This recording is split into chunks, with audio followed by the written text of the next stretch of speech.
ஊர் கருங்கலூர், தருமபுரி மாவட்டம். கோயம்புத்தூர் போகிறதுக்காக நல்லமலையிலேருந்து சேலம் வந்தேன்.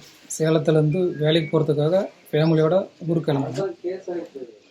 சேலத்துலேருந்து கோயம்புத்தூர் பஸ் ஏறிட்டு டிக்கெட் எடுத்துகிட்டு கண்டக்டர்கிட்ட டோர் லாக் பண்ண சொன்னேன். ஒரு 9 மணி இருக்கும். டோர் லாக் பண்ண என்ன பஸ்ஸில் ஏறினீங்க? கவர்மெண்ட் பஸ் 121 பாயிண்ட் ஏறினேன். டோர் லாக் பண்ண சொன்னேன். டோர் லாக் பண்ணல. 9:45 ஒரு 9 இருக்கும். லைட்டுக்கெல்லாம் எல்லாம் ஆஃப் பண்ணிட்டாங்க சுத்தமாக. ஒரு 9:9 வரைக்கும் லைட் ஆஃப் பண்ணிட்டாங்க. அப்புறம் 9:45 வரும்போது ஃபோன் வந்தது. ஃபோன் எடுத்துக்கிட்டு சரி ஃபோன் வருதுன்னு சொல்லிட்டு கட் பண்ணிட்டு பாயில் போட்டேன். சரி பையன் தூங்குறான்னு சொல்லிட்டு தோல் போட்டு தட்டிகிட்டு இருந்தேன். தட்டிகிட்டு இருக்கும்போது பார்த்தீங்கன்னா பாலம் வந்தது, புது பாலம். நம்ம திருச்செங்கோடு போகிற வழி மேம்பாலத்தில் வந்து பிரேக்கு ஒரு இது மாதிரி கேட்டது. அதில் பார்த்தீங்கன்னா கையில் குழந்தை இருந்தது, தவறி கீழே விழுந்துருச்சு.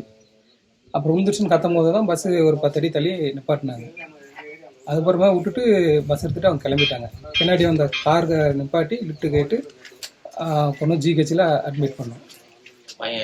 பையன் இறந்துட்டான். பிளே ஸ்டோர் மற்றும் ஆப் ஸ்டோரில் இருந்து பாலிமர் செயலியை QR கோடு மூலம் பதிவிறக்கம் செய்யுங்கள். செய்திகளை உடனுக்குடன் பெறுங்கள்.